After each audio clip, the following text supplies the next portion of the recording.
you're going to get that short ball which is just sitting here in the short court. But quite often they're quite high up here and a little bit awkward unless you have the right technique.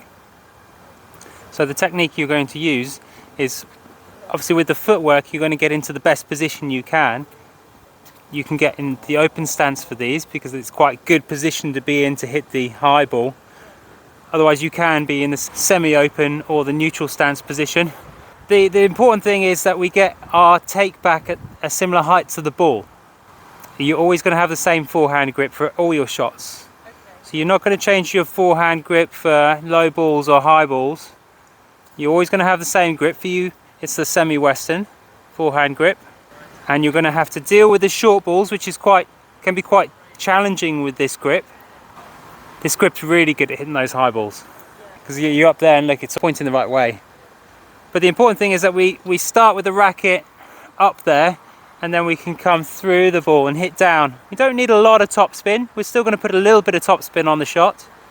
We need to get that ball up high and then come through the shot. That's it. So footwork, let's try maybe a semi-open stance position, racket high, and then bang, come down on that shot. On the backhand, you might opt to use a slice on those high balls instead. You've got a little bit more reach on the backhand slice to hit down, as opposed to getting the two hands up there. I mean, two hands is better than trying to hit the one-handed backhand up on the high balls. So if it was me having a one-handed backhand, I would always opt for that slice to take it down. But for yourself, you can get that backhand. Alternatively for you, you can hit the jumping backhand. But we'll get to that later. It was high, and then you dropped it, and then you went. So keep that racket high, just go straight through the shot. Now this is a finishing move, so we're going to aim to put this shot into the backhand corner.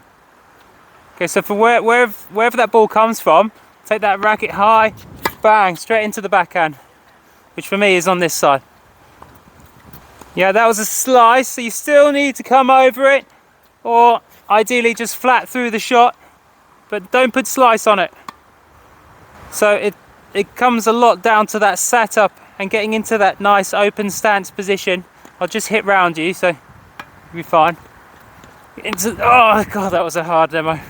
There's a wind behind me. Okay, here we go.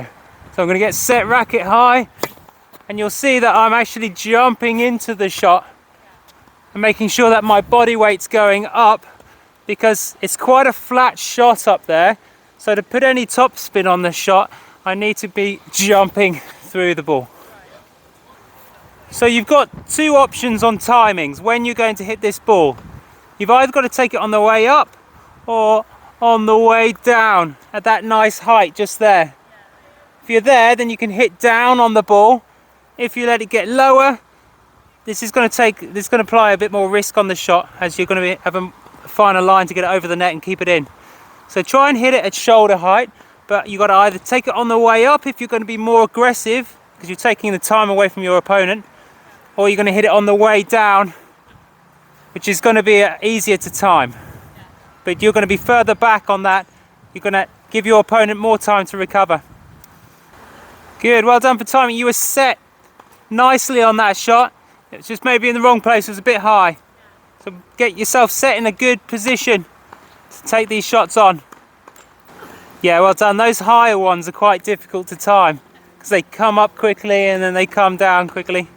Timing is really important. It is a very small window, and that's why on these shots the footwork is the important thing.